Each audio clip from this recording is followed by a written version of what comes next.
videoda sizlerle birlikte Pino buton modülünü inceleyeceğiz. Buton modülünde butona bastığımızda 1, elimizi çektiğimizde 0 değerlerini alıyoruz. Bu videoda sizlerle birlikte buton modülünün kullanımını öğrenip ardından butona bağlı olarak bir led yakıp söndürme uygulaması yapacağız. Şimdi hemen bağlantıya geçelim. Buton modülümüzü bağlayabilmek için üzerindeki renge dikkat ediyoruz ilk olarak. Dijital bir modül olduğundan mor renkli kapılara bağlayacağız. Hemen bağlantı kablosu yardımıyla 2 numaralı kapıya butonumu bağlıyorum. Bu da dijital olarak 3 numaralı pine denk geliyor. LED bağlantısını zaten daha önce öğrenmiştik ama yine bir tekrarlayalım. LED modülümüz de dijital olduğu için yine mor kapılardan birine bağlıyoruz. Hemen LED modülümüzde 3 numaralı kapıya yani dijital olarak 4 numaraya denk gelecek şekilde bağlıyoruz. USB kablo yardımıyla Pino kontrol kartımı bilgisayara bağlayacağım.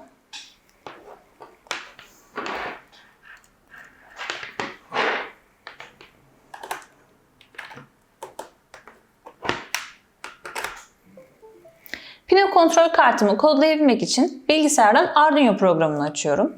Programı açtıktan sonra araçlar menüsüne gelip kartlardan Arduino Nano seçili onu kontrol ediyorum.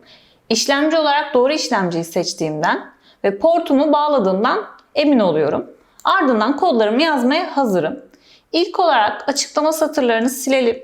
Kodlarımız daha düzenli görünsün.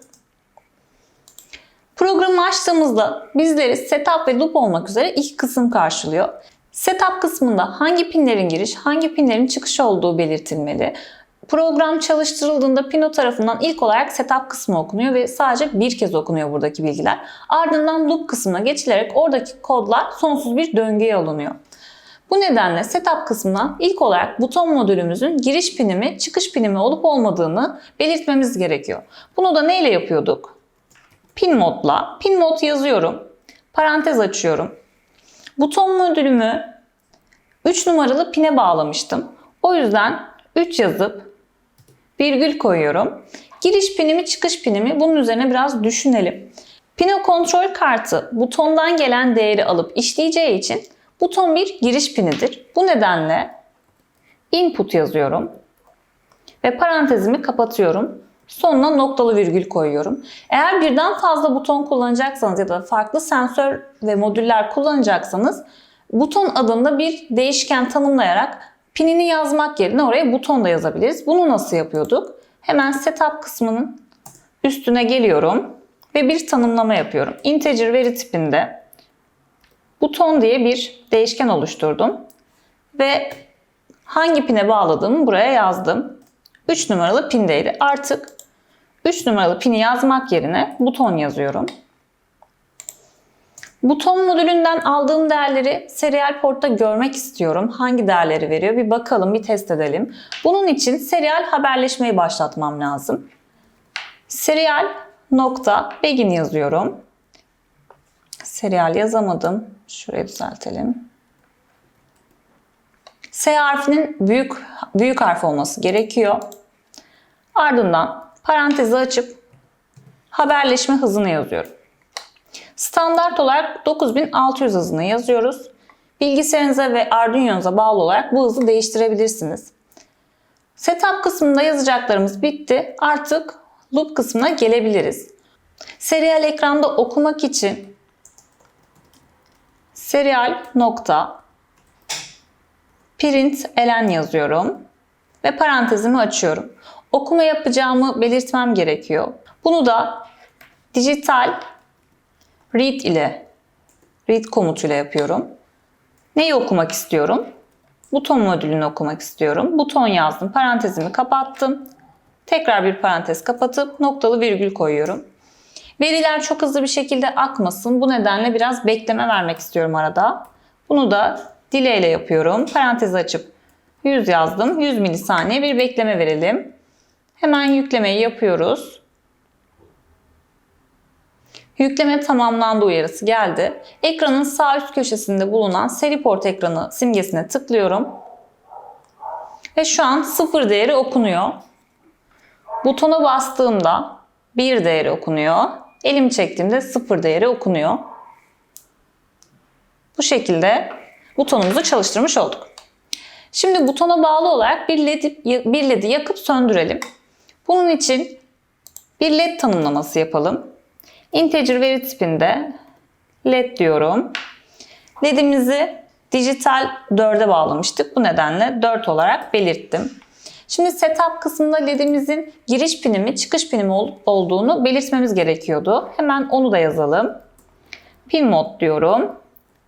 LED virgül. LED'imiz bir çıkış pini. Bu nedenle output yazdım. Parantezimi kapatıp sonuna noktalı virgülümü ekledim. Şimdi hemen loop kısmına geliyorum. Ne yaptıracağım? Eğer butona basarsam, yani butondan gelen değer 1'e eşitse LED'im yansın, değilse sönsün. İşte bunu yazdıracağım. Bunun için öncelikle if diyorum. If yazdıktan sonra parantez açıp koşulumu belirtiyorum. Butondan gelen değer 1'e eşitse. Önce bir butonu okuyalım. Digital read diyorum. Parantez açıp buton diyorum. Ve 2 tane eşittir işareti koyuyorum. Bu eşit mi diye sorduracak. Eşit mi 1'e? Parantezimi tekrar kapatıyorum. Hemen ardından süslü parantez açmam gerekiyor. Süslü parantezimizi açmışken bir de kapatalım. Kapatmayı unutmamak için. Şöyle 2 süslünün arasına girip aşağıya doğru iniyorum. Ve yaptırmak istediğim şeyi hemen bu alt satıra yazdırıyorum. Eğer butondan gelen değer 1 ise ne yapacağız? LED'imizi yakacağız. LED'i nasıl yakıyorduk? Digital write diyorum. Parantezimi açtım. LED diyorum. Virgül koyduktan sonra high yapmam lazım. Ve parantezimi kapatıp noktalı virgülümü ekliyorum. Butondan bir değeri geldiğinde LED'im yanacak. Peki butondan bir değeri gelmediğinde, yani değilse de neler olacak? Şimdi onu yazalım. Hemen else yazıyorum. Tekrar bir süslü parantez açıp kapatıyorum. Ve arasına LED'i yakma kodlarını yazacağım.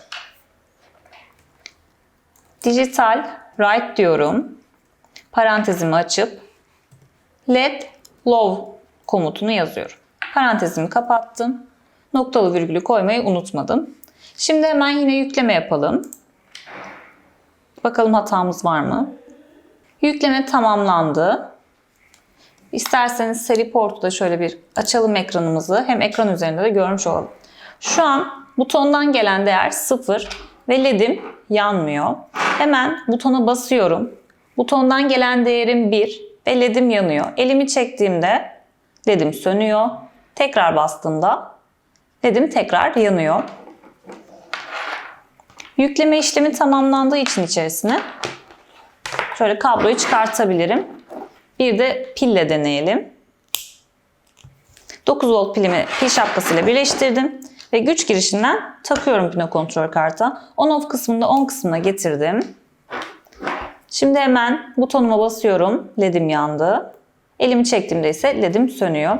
Evet, buton modülünün kullanımını öğrenmiş olduk. Sizler de bu şekilde butona bağlı olarak yanıp sönen bir LED uygulaması ya da butona bağlı olarak dönen bir motor uygulaması geliştirebilirsiniz. Hepinize iyi çalışmalar diliyorum.